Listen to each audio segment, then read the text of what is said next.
talk about this as an alt, like this is something that doesn't really fit into financial planning software. Is he said in retirement, I want to buy my first Volkswagen bus. I want to, I want to effectively flip these. I want to buy them, flip them.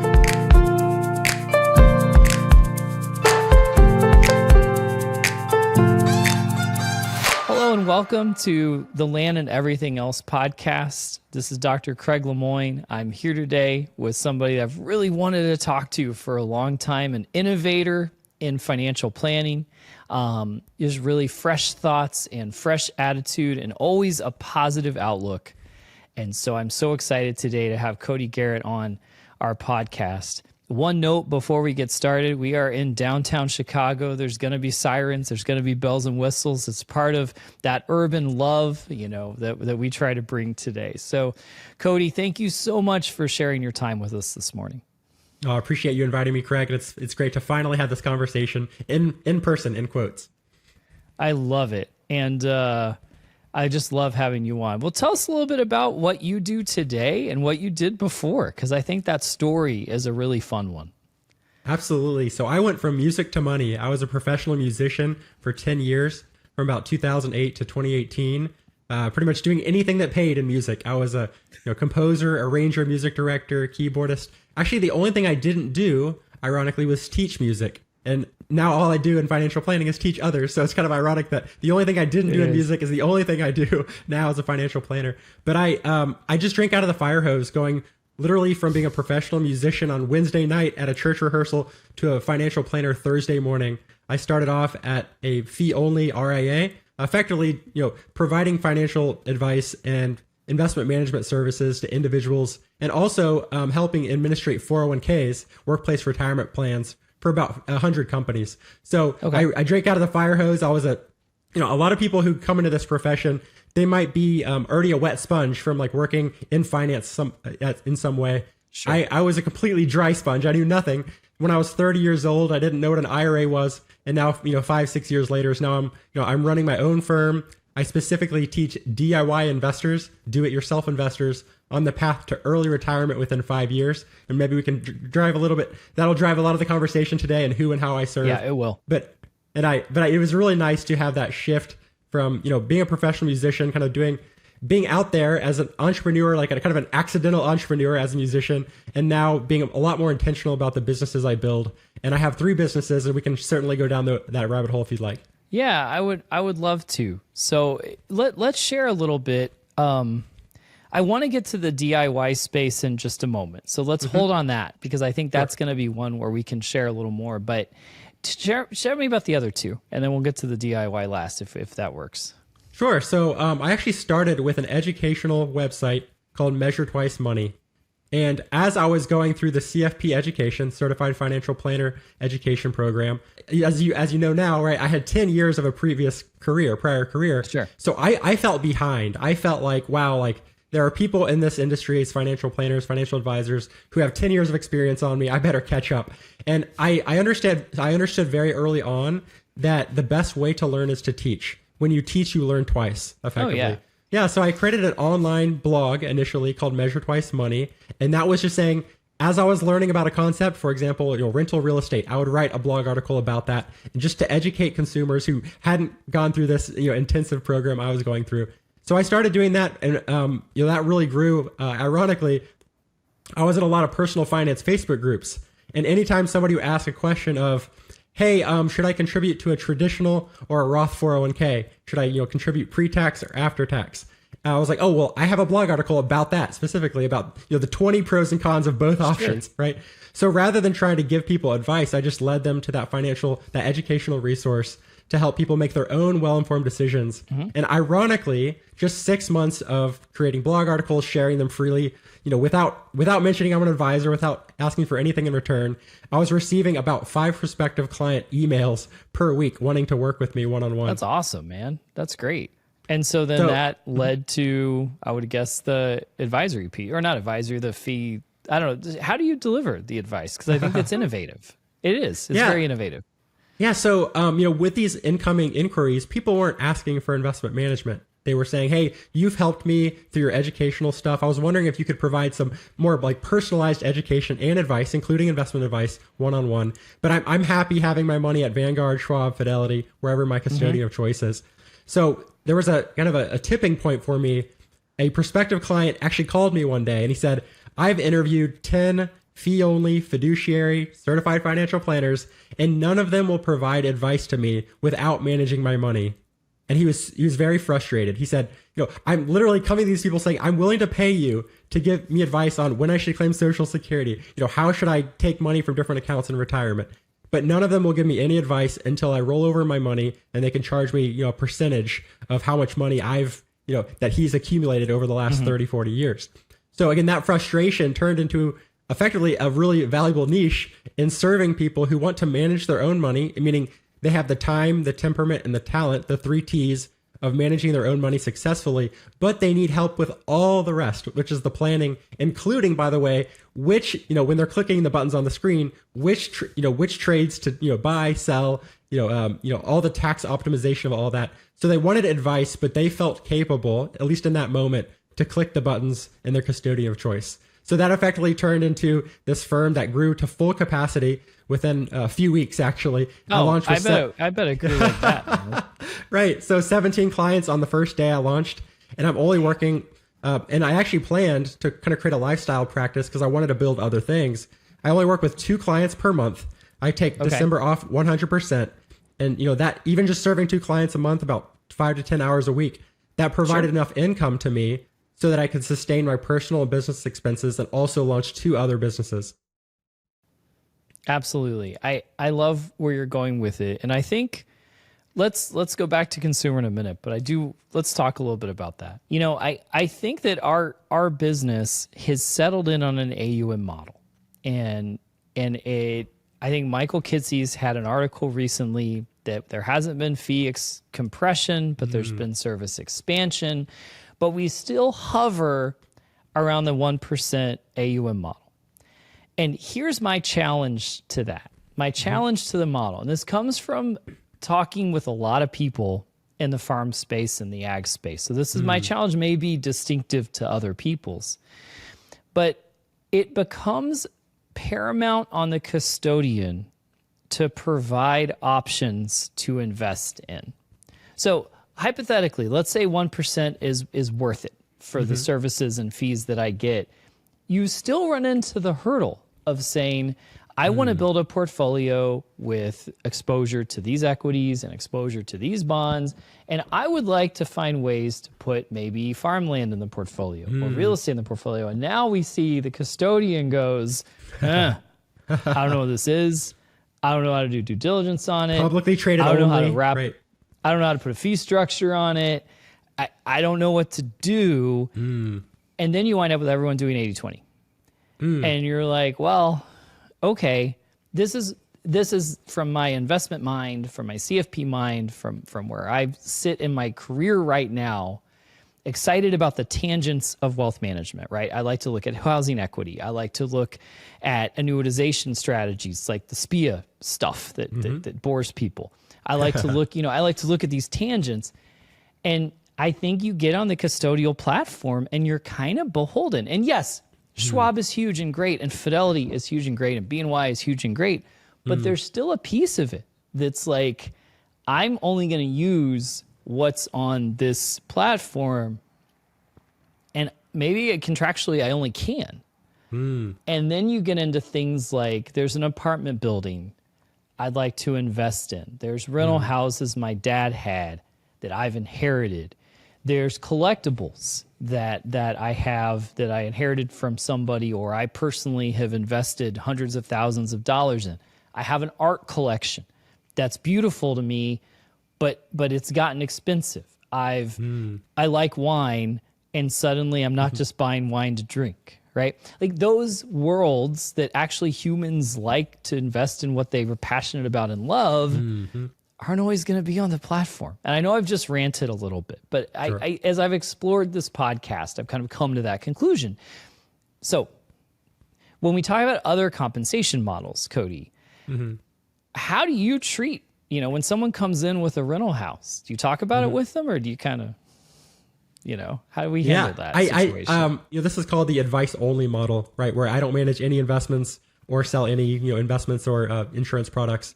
It's one of the powerful things about this model is this idea of being agnostic, but with maybe with a caveat a little bit that, if somebody comes in with, they just inherited a farm, right? Or they have rental real estate, or they have private REITs in their portfolio, or maybe they have kind of the basic boglehead portfolio of just like stocks and bond ETFs or mutual funds. Sure. And they want to purchase some of those other things, right?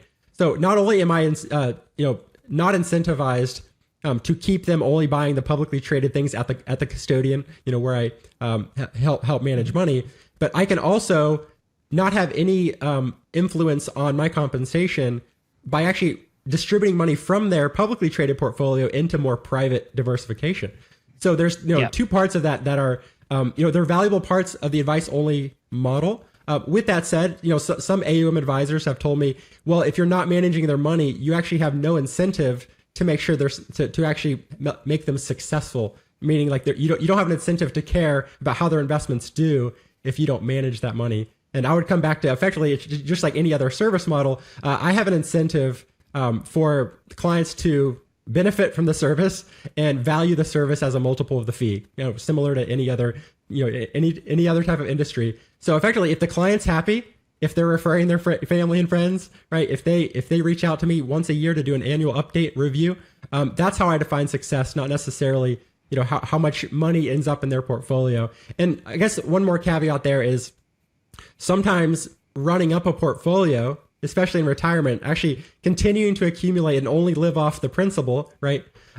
Might actually not be in the best interest of a client in terms of their in terms of their personal unique values and desired outcomes. So I really I think just as purely as possible, charging for my time and expertise and allowing, allowing the client to decide, just like the education, helping them make their own well-informed decision, not just how to invest, not just investment management wise, but also how to work with services moving forward. And I also, by the way, since I don't sell investment or insurance products or don't manage investments, I can actually extend my professional network to have other people that I can freely refer to, no referral fees, no kickbacks. But it's really nice to just have this broad open space of saying, I'll be compensated for my time and expertise, knowledge, but I will refer you to other people in those spaces that go beyond my knowledge.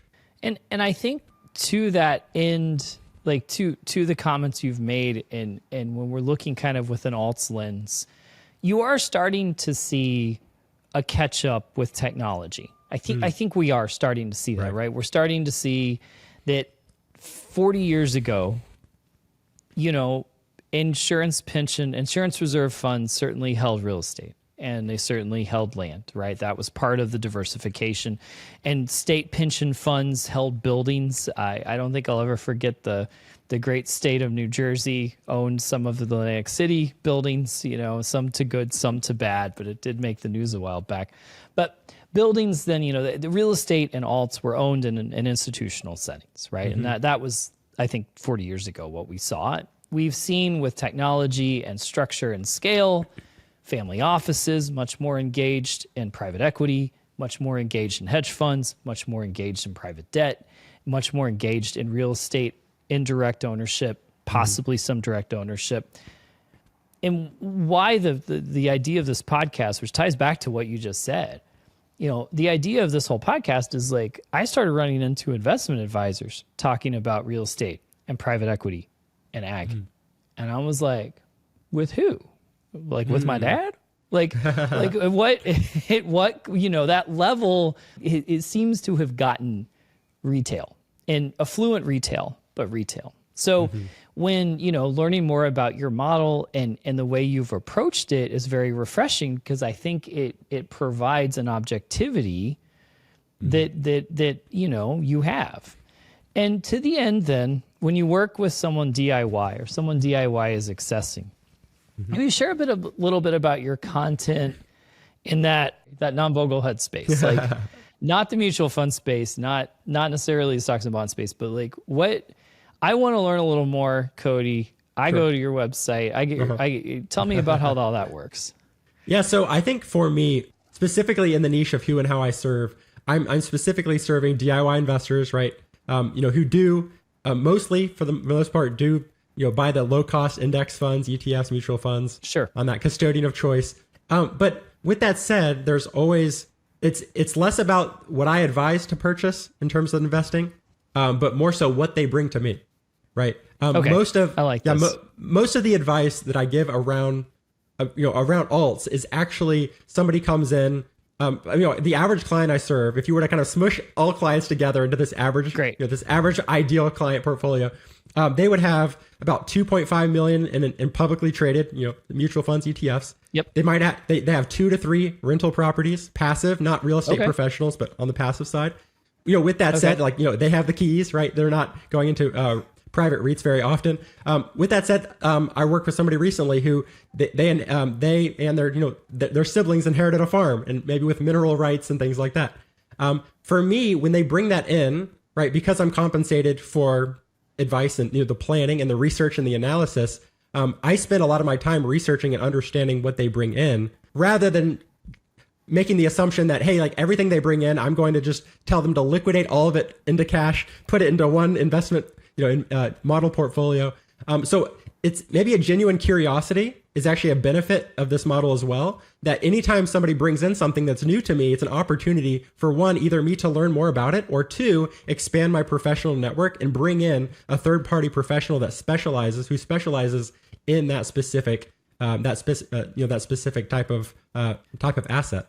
So when you've got somebody with rental houses, that's a pretty straightforward American wealth building method. And I think some cultures I've witnessed some cultures tend to put more value in rental houses, right? That's how my parents did it, and their parents did it, and their parents did it. And that's how wealth is built, right? There's some real strong passions that the road to wealth in some communities is rental houses. So someone owns a rental house, so they own a duplex, and someone else lives, in the other part of it, right? When you start evaluating that, I would love to know just kind of a little bit about your process, and when you do bring in an expert, maybe how you made those connections. I'd love to know that. Yeah. So another thing that's really nice about, again, it's not just my firm, but about kind of the model overall and being independent, is I'm at a firm, my own firm, that is allowed to do tax planning and look at tax returns. And that's, my data gathering checklist. Typically clients upload 40 to 50 documents. By the way, in this call, if you have show notes, I can show you an example of that data gathering checklist that anybody can download. Yeah. We'll link to whatever we need to. Yeah. Yeah. I mean, overall, right. I always believe that financial documents tell stories about the people we serve. And when I review a tax return, not only do I know about, their wages, where they work, or if they're self-employed or W-2 earners, but I also know about their charitable giving. I also know about their kids. I know, if there's a child tax credit or credit for other dependents. Yep. I also know, like, if their parents are living with them and things like that. But, of course, Schedule E, right? So Schedule E on the tax return, understanding real estate. What's funny is the story that their tax return tells in Schedule E in terms of their rental real estate may be very different from the story that they'll tell me or the story they're telling themselves about real estate. Interesting. I love that dichotomy. I love it. Give me an example if you can. Feel free to anonymize it, but sure. I'd love to know. Just like that's a great dichotomy. We do that all the time in life, right? Like someone in a bad relationship, but they always mention the good parts about it to kind of defer that shame or whatever. But share a little bit. That's a fun dichotomy to explore. Yeah. So one example might be that they have 3 real estate properties. They talk about they only focus on their rental income. They say, hey, it's I have a great tenant, right? I have great tenants in all my properties. They're paying me like $3,000 a month. Like awesome. And I look at Schedule E, and the rental income minus the expenses. By the way, even before depreciation, they've been in the red the last 3 years. Oh, right. So there's two parts of the story is understanding kind of, I guess that, maybe more than 3, but there's the idea of, market rent, like what are they renting? And, how did they determine how much to charge? Was it like, oh, I really like this tenant, so I haven't increased rent for them because they're just really they're easy people to deal with? I wouldn't think a consumer passively with a rental house has any real clue what Right. I you know, I don't think you would really know what to do. And what I'm Without, finding, you know, property management. And what I'm finding there is I'll ask people, hey, like, did you look at comps? And people are like, what are comps? I'm like, oh, like, you know, kind of comparisons to houses in your Right. area. And what they might have done, I think what's happening a lot, kind of this, maybe I'll jump into this idea of accidental landlords. What I'm seeing a lot recently is, you know, over the past 15 years, people have been locking in 30-year fixed rate mortgages, you know, 2 to 4%. Some of them even refinanced, you know, in the last couple of years and reset the 30-year time horizon. Well, what happens though is a change of life circumstance. They move, they need to move for work. Their parents, you know, their aging parents, they want to be closer to them. They want to be closer to their grandkids, right? There's, you know, all these different life events that say, hey, our move is not based on interest rates, right? It's based on our life, right? We're fitting our numbers, we're fitting our money into our life rather than just our money, rather than our life into our money. And they say, hey, we're going to move. We do realize that our new mortgage is going to be at, let's say, 7%.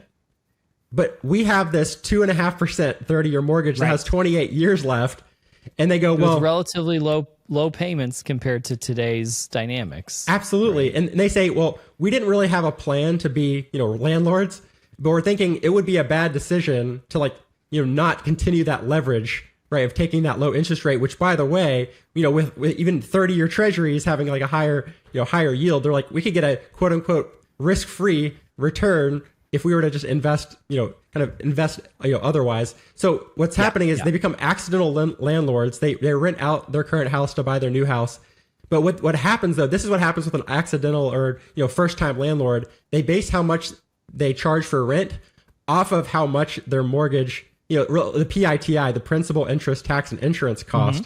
So they're basing the cost of the rental to, you know, to the tenant based on how much it costs them to run the property. And not only to, you know, run the property in terms of, you know, the principal and interest on the mortgage, but they're also not taking into account those future repairs and maintenance. And by the way, all the things that end up on Schedule E that they didn't expect.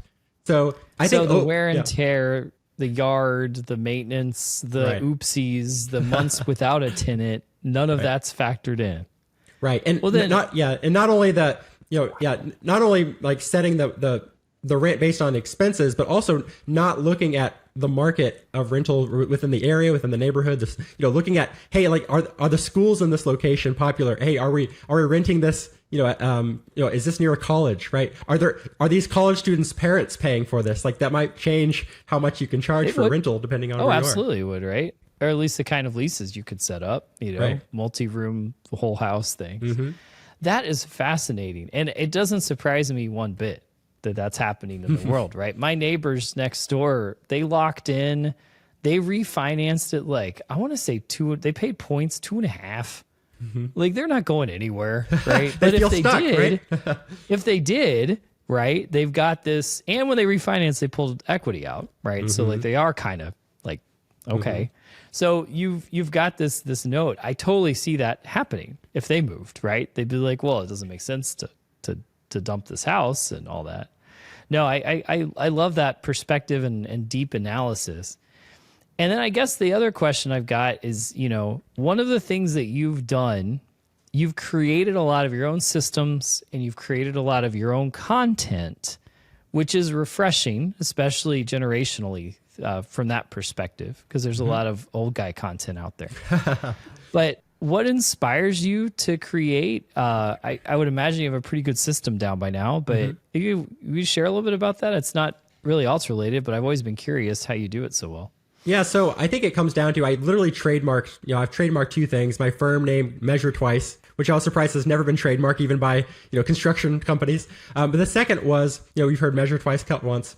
But you know, in that as well, you know, I'm helping people like measure twice before making that really important decision, you know, retiring, for example. But also my other trademark is keep finance personal.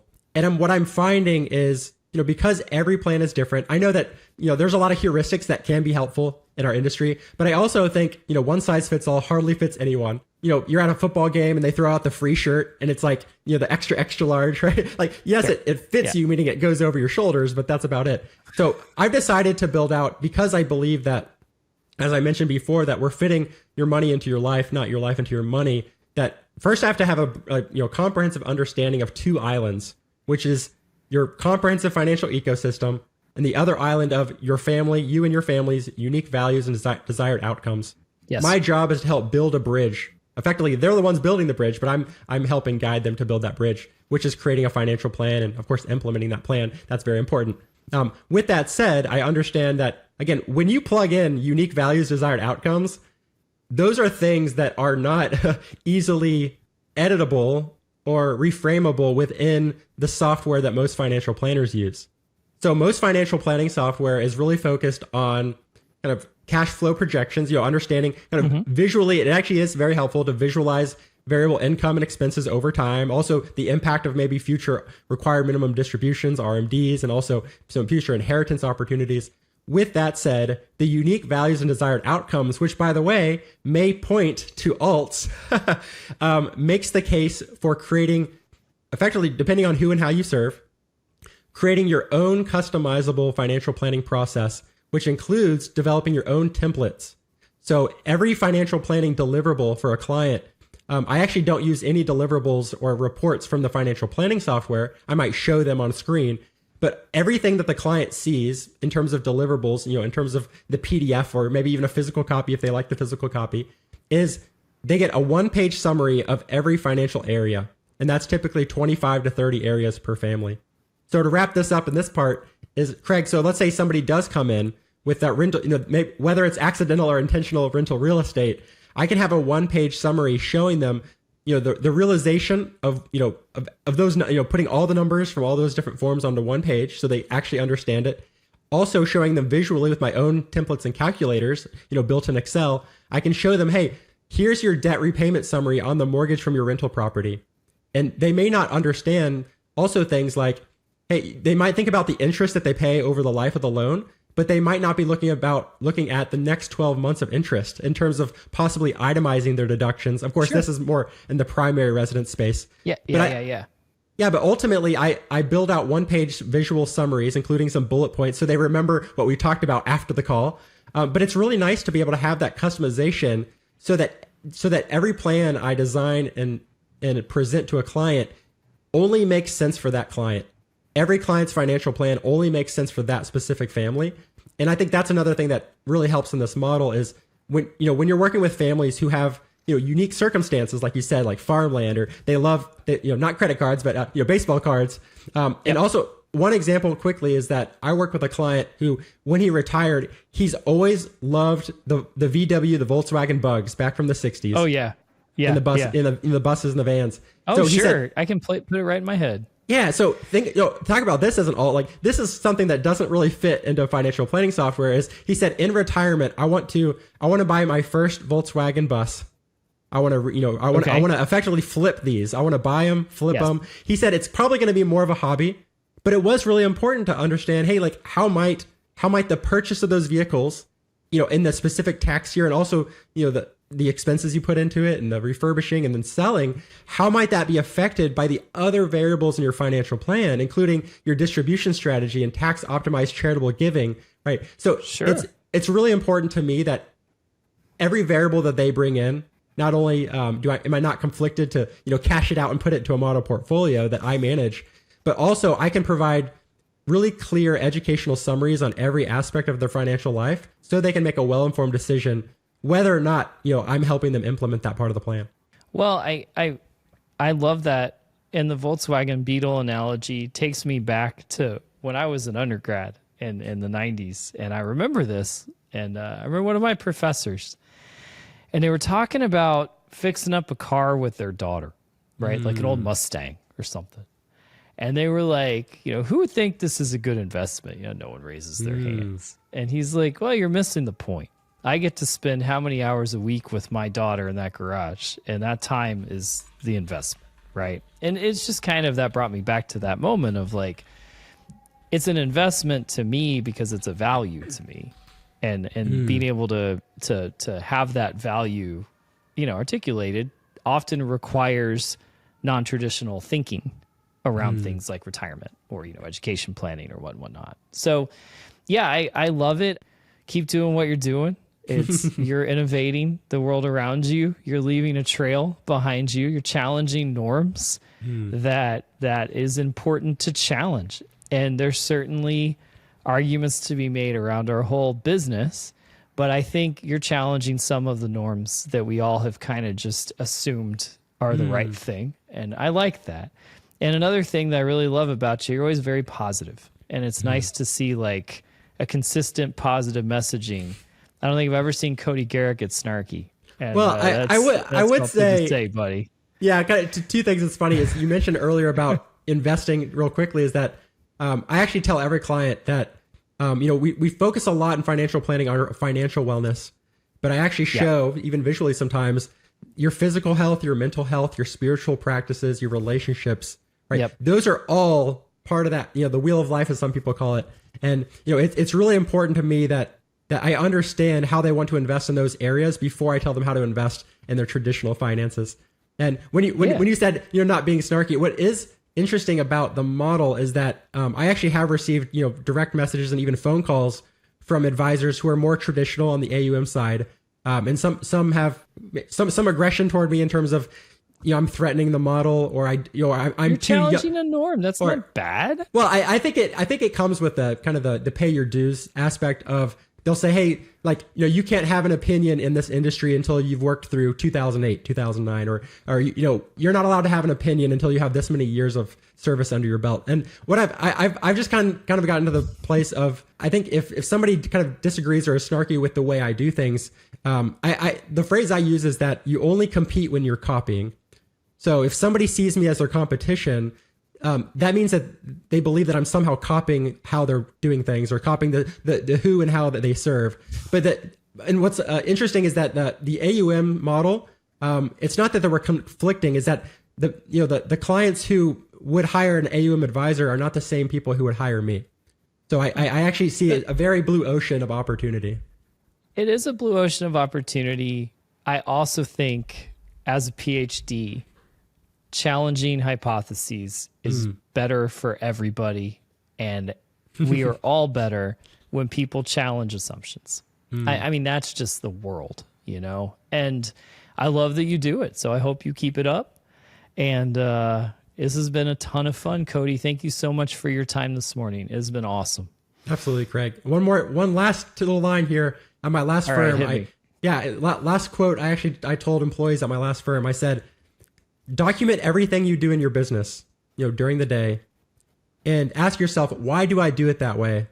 If the answer is it's always been done that way, or I don't know, you have automatic permission to change the way you do it.